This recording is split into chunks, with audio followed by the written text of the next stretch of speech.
अकबर एक महान सम्राट थे। उसके अधीन कई सहायक राजा शासन कर रहे थे। एक बार ऐसे ही एक राजा ने बीरबल से मिलने की सोची। वह जानना चाहता था कि वह वास्तव में कितना चतुर था, क्योंकि उसने अन्य लोगों से उसके बारे में बहुत कुछ सुना था। राजा किसान का भेष बनाकर घोड़े पर बैठे और दिल्ली की ओर चल पड़े। शहर के बाहरी इलाके में पहुंचने के बाद राजा को एक लंगड़ा नैन मिला, जो राहगीरों से अनुरोध कर रहा था, श्रीमान, मैं लंगड़ा हूं। मैं दिल्ली जाना चाहता हूं। मुझ पर दया करें। यदि आप अनुमति देंगे तो भगवान आपको आशीर्वाद देंगे। मुझे अपने घोड़े पर बैठाने को कहो। उसे ऐसी दयनीय स्थिति में देखकर राजा को दुहक हुआ। वह अपने घोड़े से उतर गया। उसकी जगह लंगड़े आदमी को अपनी सीट पर बैठने में मदद की। जब वह लंगड़ा आदमी घोड़े पर ठीक से बैठ गया तो 158 में राजा ने घोड़े की लगाम अपने हाथ में ले ली अपना हाथ और पैदल ही घोड़े को आगे बढ़ाने लगा। जब वे दिल्ली पहुंचे तो राजा ने लंगड़े आदमी से कहा, हम दिल्ली पहुंच गए हैं। अब कृपया घोड़े से उतरें और जहां चाहें वहां जाएं। लंगड़े आदमी ने बड़े आश्चर्य से नीचे उतरने से इनकार कर दिया। इसके बजाय वह गुस्से में चिल्लाने लगा, तुम्हारी हिम्मत कैसे हुई? तुम एक दुष्ट व्यक्ति लगते हो। मैंने तुम्हें दिल्ली तक मार्गदर्शन करने के लिए नियुक्त किया था, और अब तुम मुझे अपने घोड़े से उतरने के लिए कह रहे हो? राजा को बड़ा अचरज हुआ। उसे नहीं पता था कि क्या करना है।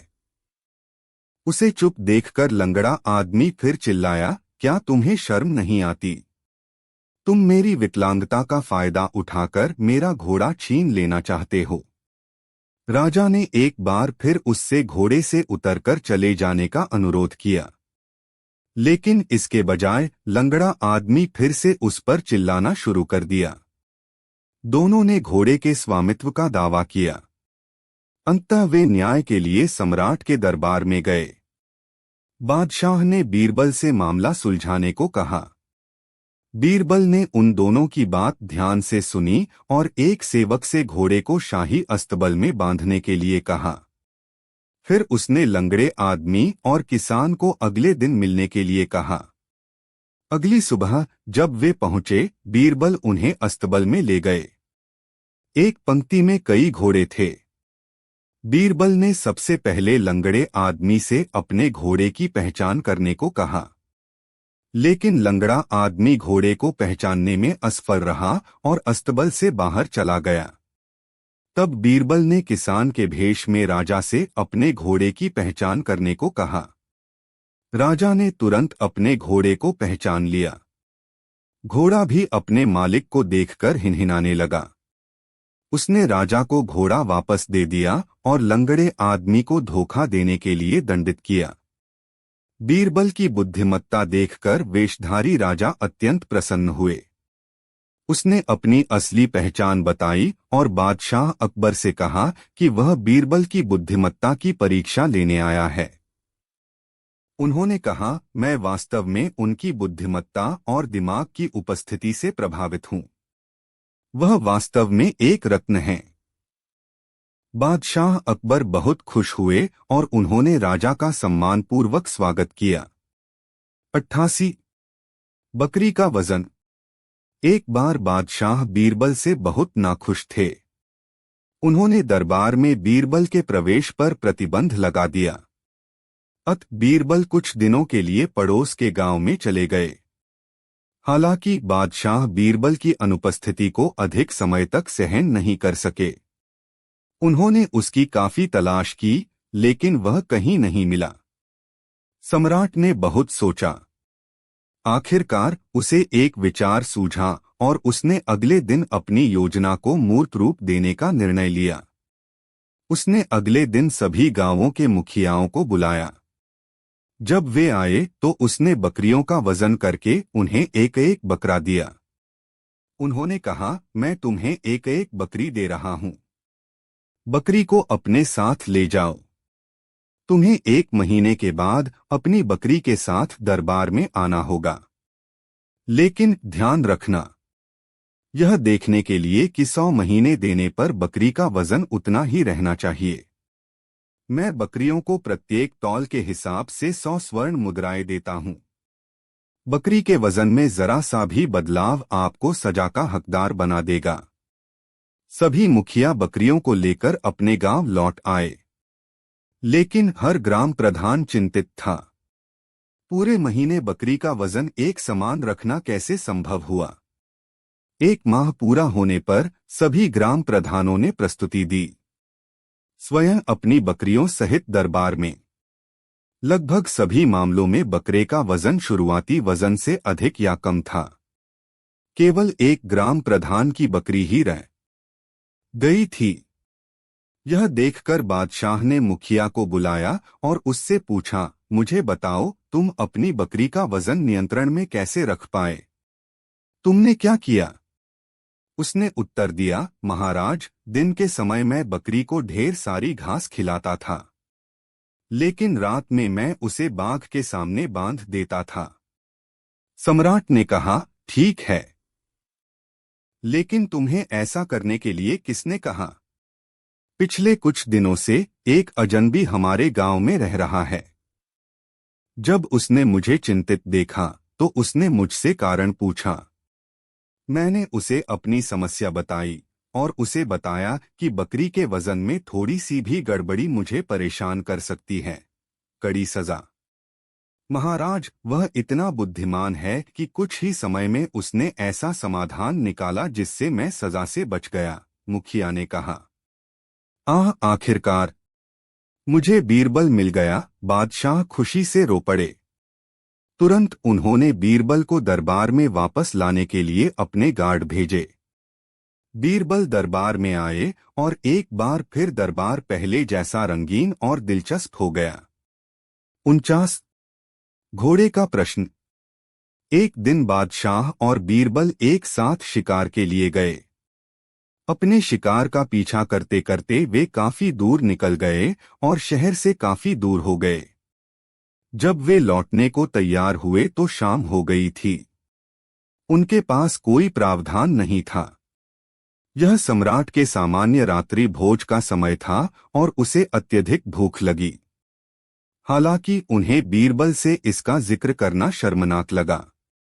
बुल जब वह भूख सहन नहीं कर सका और उसे भूख लग गई।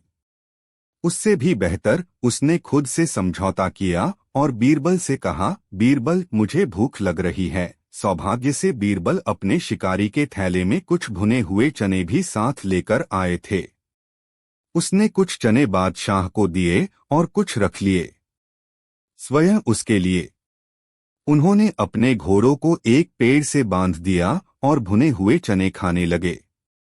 जब उन्होंने खाना खाया और बीरबल ने घोड़े पर चढ़ने के लिए उसकी काठी पर पैर रखा तो घोड़ा जोर से हिनहिनाने लगा।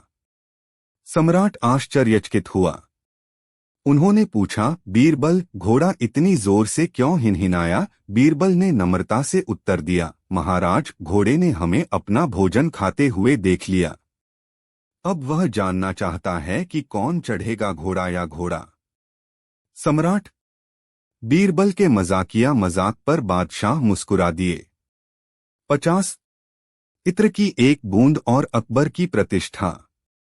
बादशाह अकबर के जन्मदिन के अवसर पर दरबार को सुंदर ढंग से सजाया गया था। दरबार में मिठाइयाँ, इत्र और गुलाब के फूल बांटे जा रहे थे। हाथों पर इत्र लगाते समय इत्र की एक बूंद सम्राट के कालीन पर गिर गई। सम्राट तेजी से नीचे झुककर उस बूंद को अपनी उंगली से दबाने की कोशिश करने लगा, लेकिन इससे पहले कि वह उसे थपथपा पाता, बूंद मोटे कालीन में भीग गई। अचानक बादशाह अकबर ने देखा कि बीरबल उन्हें उत्सुकतापूर्वक तिरछी नजर से देख रहा है। उसे बहुत शर्मिंदगी महसूस हुई और वह बीरबल को यह साबित करने का कोई तरीका सोचने लगा कि इत्र का उसके लिए कोई मूल्य नहीं है। इसलिए अगले दिन सम्राट ने अपने सेवकों से महल में पानी की टंकी को अच्छी गुणवत्ता वाले इत्र से भरने के लिए कहा। उनके आदेश का तुरंत पालन किया गया और टैंक बहुत अच्छे इत्र से भर गया। अब बादशाह ने राजधानी में घोषणा करवा दी, जितना इत्र चाहो ले जाओ। तुरंत सैकड़ों लोग इत्र इकट्ठा करने के लिए शाही महल में पहुंचे और सम्राट की बहुत प्रशंसा की गई। सम्राट बहुत संतुष्ट हुआ। उसने सोचा, शायद अब बीरबल को एहसास होगा कि इत्र का मेरे लिए कोई मूल्य नहीं है। उन्होंने बीरबल से पूछा, अच्छा बीरबल, क्या प्रजा के बीच शाही इत्र बांटना मजेदार नहीं है? देखो वे कितने खुश हैं। बीरबल ने शांति से उत्तर दिया, महाराज, इत्र की एक बूंद से खोई हुई प्रतिष्ठा एक टंकी भरकर वापस नहीं मिल सकती। 31 जल बनाम अमृत। एक दिन बादशाह अकबर ने अपने दरबारियों से प्रश्न किया, किस नदी का पानी सबसे अच्छा है? सभी दरबारियों ने एक स्वर में कहा, गंगा का जल सर्वोत्तम है महाराज। लेकिन बीरबल चुप रहे। बादशाह ने यह देखा और बीरबल से पूछा, बीरबल तुम चुप क्यों हो? तुमने मेरे प्रश्न का उत्तर नहीं दिया। बीरबल ने कहा, महाराज, यमुना नदी का पानी सबसे अच्छा है। बीरबल का उत्तर सुनकर बादशाह आश्चर्यचकित रह गए। उन्होंने कहा, तुम ऐसा क्यों कहते हो बीरबल? तुम्हारे पवित्र ग्रंथों में गंगा नदी को शुद्ध और पवित्र माना गया है, और फिर भी तुम यमुना के जल को सर्वोत्तम मानते हो। बीरबल ने कहा, महाराज, हम पानी की तुलना अमृत से कैसे कर सकते हैं? गंगा नदी में जो पानी बहता तुम्हें दिखता है, वह पानी नहीं है, यह अमृत है। इसीलिए मैंने कहा कि यमुना का जल सर्वोत्तम है। सभी दरबारी अवाक रह गए और बादशाह को भी सहमत होना पड़ा कि बीरबल सही कह रहे थे। फिर एक दिन बादशाह ने सभी दरबारियों से एक और सवाल किया, ऐसी कौन सी चीज है जिस पर चांद और सूरज की रोशनी नहीं पड़ती? किसी भी दरबारी के पास इस प्रश्न का कोई उत्तर नहीं था। बादशाह अकबर ने बीरबल से यही प्रश्न किया। बीरबल ने कुछ देर सोचा और फिर कहा, महाराज, एक ही चीज ऐसी है जिस पर चांद या सूरज की रोशनी नहीं पड़ती। सम्राट ने उत्सुकता से पूछा, यह क्या है? बीरबल ने कहा, अंधकार। यह एकमात्र ऐसी चीज है जिसे न तो चंद्रमा का प्रकाश मिलता है और न ही सूर्य का। सभी ने बीरबल के प्रश्न के चतुराईपूर्ण उत्तर की प्रशंसा की। 32 मिस्र के राजा और उनके हमशक्ल। बीरबल की बुद्धि और चतुराई पूरी दुनिया में फैल गई थी। मिस्र की अंगूठी ने भी बीरबल की बुद्धिमत्ता की कहानियां सुनी थीं। एक बार उन्होंने बीरबल की बुद्धि की परीक्षा लेने के लिए उन्हें अपने राज्य में आमंत्रित किया। राजा के निमंत्रण पर बीरबल मिस्र की ओर चल पड़े। मिस्र के राजा ने कुछ 7-8 डमी की व्यवस्था की थी जो बिल्कुल उसके जैसे दिखते थे और मिस्र के राजा की तरह कपड़े पहने थे और सिंहासन पर बैठे थे। मिस्र का राजा स्वयं उनके बीच में बैठा था। बीरबल मिस्र पहुंचे और राजा के दरबार में प्रवेश किया। एक पल के लिए उसने सिंहासन पर बैठे प्रत्येक राजा को ध्यान से देखा। वह मिस्र के असली राजा के सामने दर्द से भर गया और उसके सामने झुक गया। राजा बहुत आश्चर्य हुआ। उन्होंने पूछा, बीरबल, तुमने मुझे इतनी आसानी से कैसे पहचान लिया? बीरबल ने शांति से उत्तर दिया, महाराज, जब मैं आपके दरबार में दाखिल हुआ तो मैंने देखा कि ये सभी नकली राजा आपकी ओर देख रहे थे, लेकिन आप काफी आत्मविश्वास से बैठे थे। हालांकि वे राजाओं के भेष में थे, फिर भी उन्होंने भुगतान किया। आप पर बहुत ध्यान, क्योंकि केवल आप ही राजा थे। राजा बीरबल से बहुत प्रसन्न थे। कुछ देर बाद उन्होंने बीरबल को अपने एक मंत्री के साथ महल में भेजा। मंत्री ने बीरबल को महल के चारों ओर घुमाया। अंततः उन्होंने बीरबल को एक भव्य शाही शौचालय भी दिखाया। वहां बीरबल ने शौचालय की दीवार पर सम्राट अकबर की एक विशाल फ्रेम वाली तस्वीर लटकी हुई देखी। इसे देखकर बीरबल ने तुरंत कहा, वाह, आपने बिल्कुल सही जगह पर बादशाह अकबर की तस्वीर टांगी है। तस्वीर का प्रभाव ऐसा है कि कोई भी इसे देखकर डर जाता है। तब बीरबल ने मंत्री से कहा, मुझे यकीन है आपके राजा को कब्ज है और रेचक दवाओं के सेवन से बचने के लिए उन्होंने अपने शौचालय में सम्राट अकबर की तस्वीर लगा रखी है। मंत्री अवाक रह गए। वह समझ गया कि बीरबल असल में क्या है कहने का मतलब। तब राजा ने कहा, बीरबल, हमने यह तस्वीर तुम्हारे बादशाह का अपमान करने के लिए नहीं टांगी है, यह तो केवल तुम्हारी बुद्धि की परीक्षा लेने के लिए है। मिस्र के राजा ने तब बीरबल को कपड़े, गहने और ऊंट जैसे कई उपहारों के साथ भारत वापस भेज दिया। तब राजा ने बादशाह अकबर को एक पत्र लिखा। इसमें उन्होंने कहा था, तुम्हारे पास अनगिनत गहने हैं, लेकिन सबसे कीमती बीरबल है। 28 मोची का न्याय। एक दिन बीरबल ने बादशाह अकबर से अनुरोध किया, यदि मैं कभी कोई अपराध करता हूं तो मुझे सजा तय करने के लिए न्यायाधीशों को चुनता हूं। यह मेरा आपसे विनम्र अनुरोध है, कृपया इसे स्वीकार करें। बादशाह सहमत हो गए और बीरबल वास्तव में बहुत खुश हुए। एक दिन संयोगवश बीरबल से एक गंभीर गलती हो गई।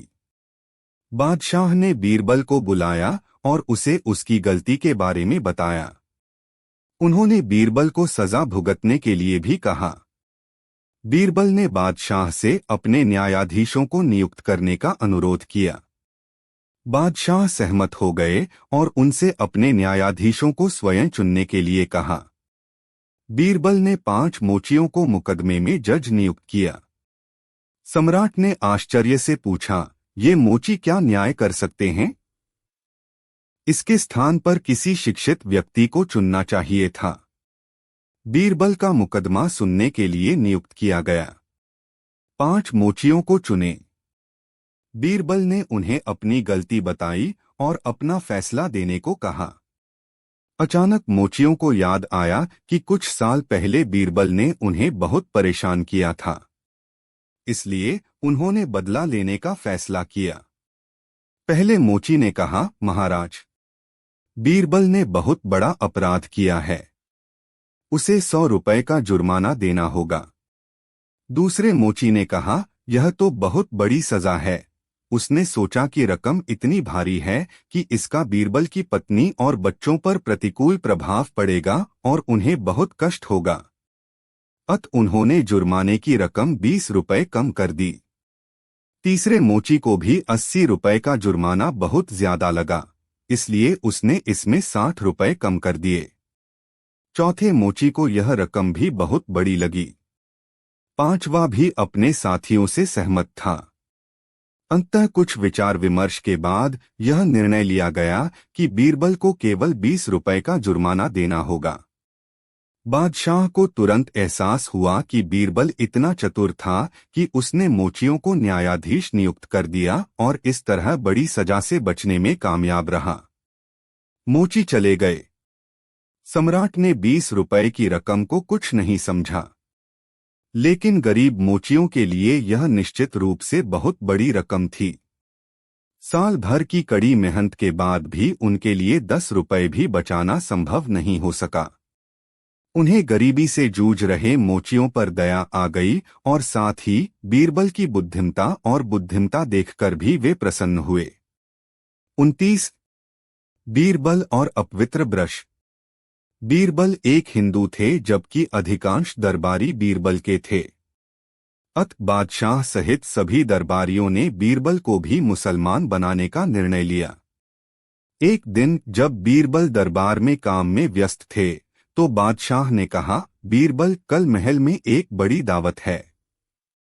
तुम्हें दावत में शामिल होने के लिए आमंत्रित किया गया है। बीरबल उस समय किसी काम में व्यस्त थे। उन्होंने कहा, हाँ। लेकिन इसके तुरंत बाद उन्हें अपनी गलती का एहसास हुआ, पर तब तक बहुत देर हो चुकी थी। उसे अगले दिन दावत में जाना था। जब भोजन परोसा गया तो बीरबल ने बादशाह से कहा, महाराज, हम हिंदू भोजन से पहले भगवान का नाम लेते हैं और कुछ मंत्रों का उच्चारण करते हुए पवित्र जल छिड़कते हैं। हम इन अनुष्ठानों का पालन किए बिना अपना भोजन नहीं लेते हैं। इसलिए मैं आपसे अनुमति चाहता हूं, ऐसा करो। सम्राट सहमत हो गए। बीरबल ने मंत्र पढ़ना शुरू कर दिया और ब्रश की मदद से पानी छिड़कना शुरू कर दिया।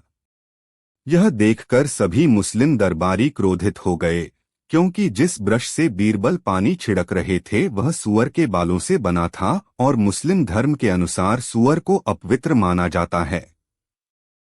सभी मुसलमानों ने सोचा कि उनका दोपहर का भोजन अपवित्र हो गया है। वे गुस्से में चले गए। बीरबल ने कहा, महाराज, आपने मुझे ऐसा करने की अनुमति दी थी, इसलिए इन सभी दरबारियों ने दूर जाकर मेरा अपमान किया है और हम उस स्थान पर अपना भोजन नहीं खाते हैं जहां हमारा अपमान होता है। इतना कहकर बीरबल भी उठकर चले गए। लेकिन बादशाह समझ गए कि बीरबल के मन में वास्तव में क्या है। उन्होंने इस अजीब घटना की जानकारी रूसी सम्राट को दी। जब सम्राट को यह बात पता चली तो वह भी आश्चर्यचकित रह गए। उसने बीरबल से पूछा, मुझे बताओ कि तुम पहले क्यों मारा जाना चाहते हो? बीरबल ने कहा, महाराज, यह एक रहस्य है कि हम बिरौ को हमारे एमपे जिज्ञासु के अनुसार नहीं करना चाहेंगे। उन्होंने आपको खाने के लिए कहा। आप करता धरता अब और भी अधिक सच्चाई जानना चाहते हैं। जब तक मुझे सच्चाई का पता न चल जाए, आप दोनों में से किसी को मार डालो। वेन बीरबल ने कहा, महाराज, हमारे सम्राट अकबर की आपके राज्य पर कब्जा करने की एक गुप्त इच्छा है, लेकिन आप पराजित होने के लिए बहुत मजबूत हैं। सम्राट अकबर के गुरु ने उनसे कहा था कि यदि वह आपके राज्य में 2 निर्दोष लोगों को भेजते हैं और आपका सिर काट देते हैं तो आप पापी बन जाएंगे और इस प्रकार अकबर को आपके राज्य पर हमला करने का बहाना मिल जाएगा। गुरु ने यह भी भविष्यवाणी की थी कि जो पहले अपना बलिदान देगा वह अगले जन्म में रूस का सम्राट होगा और बाद में जिसका सिर काटा जाएगा वह रूस का प्रधानमंत्री होगा। इसलिए मैं चाहता हूं कि तुम पहले मुझे मार डालो। जब बादशाह ने यह सुना तो उसने दोनों में से किसी को भी मारने से इनकार कर दिया। उसने कहा, यह असंभव है। मैं तुम दोनों को मारकर पापी नहीं बनना चाहता। रूसी सम्राट ने उन्हें वापस भारत भेज दिया। उन्हें रूस से सुरक्षित और जीवित वापस देखकर बादशाह अकबर आश्चर्यचकित रह गए। तानसेन ने बादशाह अकबर से कहा, महाराज, बीरबल वास्तव में प्रधानमंत्री पद का हकदार है। अगर बीरबल ने समय पर मदद न की होती तो मैं मरा हुआ आदमी होता। बीरबल से ईर्ष्या करने वाले सभी दरबारियों ने शर्म से अपना सिर झुका लिया। 31:07 दोपहर के 3:46। सुनील कुशवाहा 731812। वर्तमान, अतीत और भविष्य। एक दिन बादशाह अकबर ने घोषणा की, जो कोई भी निम्नलिखित प्रश्नों का उत्तर देगा उसे बड़ा इनाम दिया जाएगा। प्रश्न थे, 1. वह क्या है जो आज भी मौजूद है और बाद में भी वैसा ही रहेगा? 2. वह क्या है जो आज भी अनुपस्थित है और बाद में भी रहेगी? 3. वह क्या है जो आज तो है परंतु बाद में लुप्त हो जाएगा? उत्तर उपयुक्त उदाहरणों के साथ देना था। इन पेचीदा सवालों का जवाब बीरबल के अलावा किसी के पास नहीं था, जिसने बादशाह से कहा, महाराज, आपके सवालों के सही जवाब जानने के लिए यह जरूरी है कि आप और मैं दोनों शहर का दौरा करें। फिर बादशाह और बीरबल ने साधुओं का भेष धारण किया और शहर के बाजार में चले गए। बाजार में दोनों एक दुकान में घुस गए। बीरबल ने दुकानदार से कहा, हमें बच्चों के लिए मदरसा बनाने के लिए 1000 रुपए चाहिए। जब दुकानदार ने अपने मुनीम को पैसे साधुओं को देने के लिए कहा तो बीरबल ने आगे कहा, आपके पैसे लेते समय मैं आपसे जो भी छोटा रुपया लूंगा उसके लिए मैं आपके सिर पर जूते मारूंगा। ये बातें सुनकर दुकानदार के नौकर क्रोधित हो गए और बीरबल के साथ मारपीट करने के लिए आगे आए। लेकिन दुकानदार ने उन्हें चुप रहने को कहा और कहा, मैं पिटाई सहने को तैयार हूं, बशर्ते मुझे भरोसा हो कि मेरे द्वारा दिए गए पैसे किसी नेक काम में इस्तेमाल किए जाएंगे। इतना कहकर दुकानदार ने अपना सिर नीचे कर लिया और बीरबल को जूते मारने को कहा। बीरबल और बादशाह दोनों बिना कुछ कहे दुकान से चले गए। वे साथ चल रहे थे और रास्ते में बीरबल ने चुप्पी तोड़ी और कहा, देखिए मेरे भगवान, इसका मतलब है कि दुकानदार के पास आज पैसा है और उसका नेक इरादा उसे कल इनाम दिलाएगा, यानी भविष्य में। इसका मतलब है कि उसने अपनी मृत्यु के बाद स्वर्ग में अपना स्थान सुरक्षित कर लिया है, और इसका मतलब यह भी है कि आज उसके पास जो कुछ भी है वह कल भी उसके साथ रहेगा। उन्होंने उसे भोजन दिया जो उसके लिए पर्याप्त से अधिक था। बीरबल ने भिखारी से कहा, हमें कुछ खाना दो, हम भूखे हैं। परंतु भिखारी उन पर चिल्लाया, बाहर निकलो मूर्खों। तब बीरबल ने कहा, तुम्हारे दूसरे प्रश्न के उत्तर में यह भिखारी भगवान को खुश नहीं कर पाओगे, तो इसका मतलब ये है कि वो क्या नहीं करता। आज का अधिकार कल भी उसके पास नहीं रहेगा। कुछ समय बाद उन्होंने एक साधु को एक पेड़ के नीचे ध्यान में व्यस्त देखा। बीरबल ने उसके सामने कुछ पैसे रखे, लेकिन साधु ने कहा, कृपया इसे ले लो, यह मेरे लिए गलत तरीके से कमाए गए पैसे के समान है, मैं यह नहीं चाहता। अब बीरबल ने कहा, महाराज, इसका मतलब यह है कि अभी यह अनुपस्थित है, लेकिन बाद में यह मौजूद रहेगा। आज वह इन सभी सुखों की उपेक्षा कर रहा है, लेकिन कल वह इन्हें प्राप्त करने के लिए बाध्य है।